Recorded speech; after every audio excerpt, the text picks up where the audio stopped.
PeerBerry Personal Loan Review, Usage Experience. Links to PeerBerry are in the description. PeerBerry is a peer-to-peer lending platform that connects investors with borrowers seeking personal loans. Unlike traditional loan providers, PeerBerry acts as an intermediary, facilitating loans issued by partner lending companies. The platform offers loans primarily in the range of 100 to 25,000 euro, with repayment terms of 1 to 5 years. APRs typically start around 5.5%, though this can vary depending on the borrower's profile and loan term. For borrowers, PeerBerry provides a straightforward process to access personal loans. Applicants fill out an online application, and if approved, the funds are generally disbursed within a few days.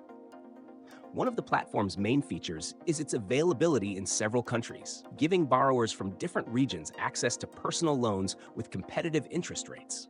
PeerBerry is designed for individuals who may have trouble obtaining loans from traditional banks or those seeking more flexible borrowing options. PeerBerry also offers a secondary benefit to investors, as it provides an opportunity to invest in a variety of loan types. Investors can expect returns ranging from 5 to 12% annually, depending on the loan's risk profile. While PeerBerry's transparency and detailed risk ratings help investors make informed decisions, borrowers may face higher interest rates compared to conventional financial institutions due to the platform's peer-to-peer nature.